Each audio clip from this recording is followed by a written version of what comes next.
Ora Samang dan Inang, kembali bertemu kita dengan Renungan Harian Carpe Diem dari HKBP Resort Bumi Anggrek Bekasi. Kita akan bersama-sama merenungkan firman Tuhan di hari ini, Sabtu 30 November 2024. Kiranya di hari ini damai sejahtera Allah yang melampaui segala akal, memelihara hati dan pikiranmu di dalam Yesus Kristus Tuhan kita. Kita akan memulai perenungan firman Tuhan dengan menyanyikan buku yang nomor 291, bait yang pertama dan yang keempat.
Firman Tuhan untuk kita renungkan hari ini adalah yang tertulis dalam Maliaki 4 ayat yang kedua.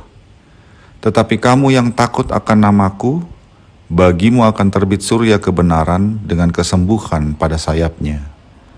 Kamu akan keluar dan berjingkrak-jingkrak seperti anak lembu lepas kandang. Demikianlah firman Tuhan.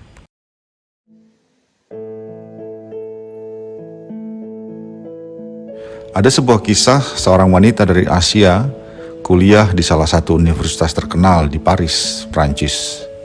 Selama kuliah, dia menggunakan transportasi umum yang menggunakan tiket otomatis.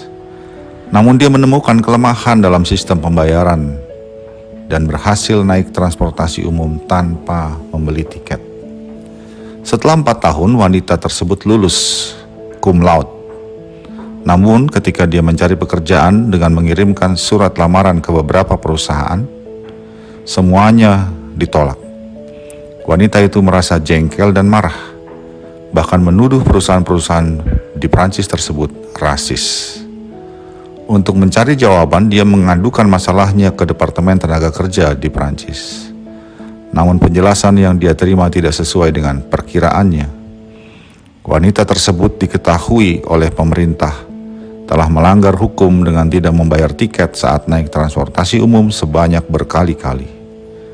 Perusahaan-perusahaan menolaknya karena mereka menganggap dia tidak patuh pada aturan dan tidak dapat dipercaya.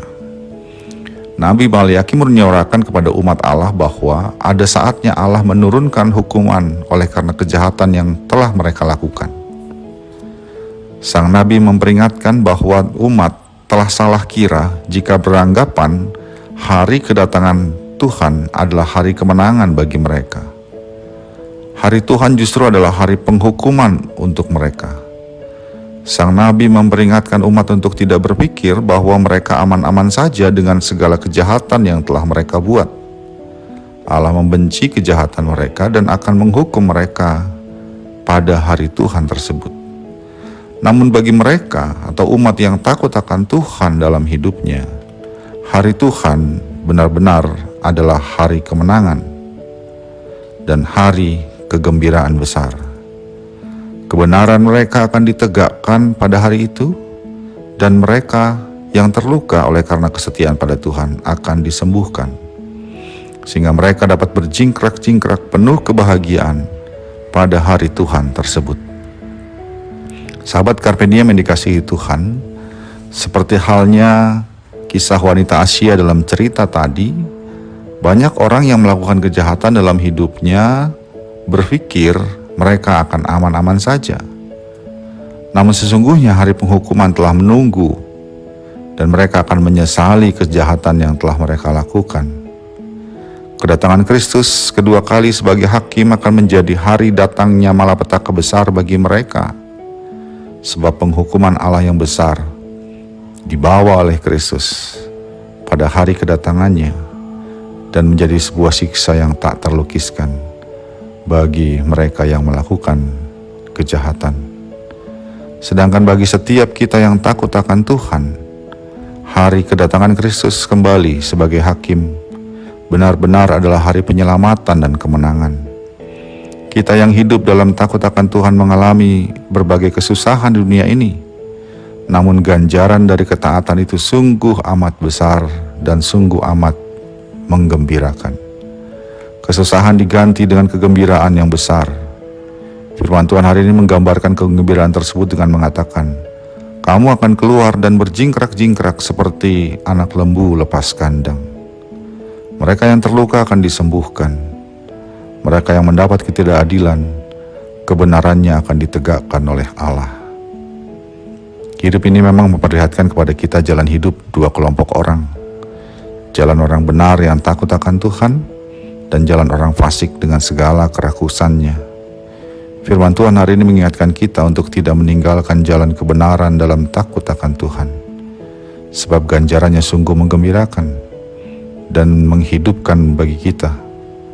Ganjaran itu tersedia bagi setiap kita yang hidupnya dalam takut akan Tuhan. Amin.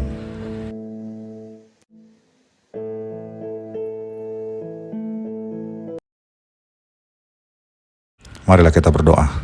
Ya Allah Bapa kami dalam Yesus Kristus, kiranya Roh Kudus-Mu menguatkan kami untuk tetap setia dalam takut akan Engkau, sehingga hidup kami hidup dalam kebenaran-Mu, dan kami layak dan dilayakkan oleh Kristus menerima kegembiraan besar dari Engkau.